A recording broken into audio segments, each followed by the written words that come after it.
أمام هذه الصورة الجميلة، تعرف الغرب يحبونا برشا، أنا بقول بعض الفئات الغربية، يخرج صحافي فرنسي ما سجلتش اسمه، والحمد لله ما مسختش ورقة من أوراقي باش سجل فيها اسمه، يقول باستهزاء بل بتنمر راهي والد حكيمي كانت خدامة ديار.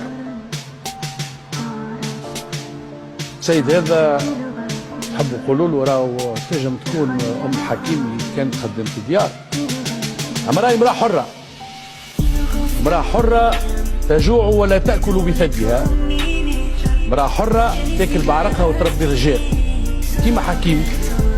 أو ربيت لكم راجل اللي انتم تتمناوا لحظة تقفوا معاه وتاخذوا تصويرة، ربيت لكم راجل اللي قاعدين تتهافتوا عليه بملياراتكم وملايينكم باش تنالوا الرضا نتاعو.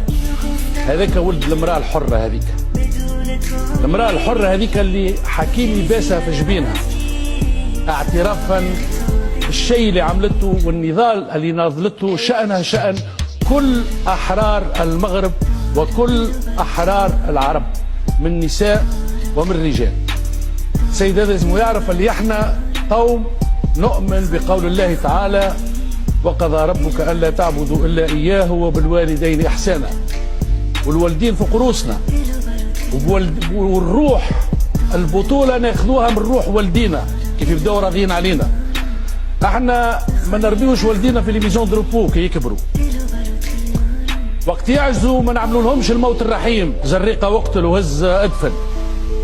وزيد ناكد لك حاجه، انه حكيمي ابن المراه الحره هذيك راهو مستعد يدفع ثروته الكل باش يرفع ألم من ظفر صباع ساق امه.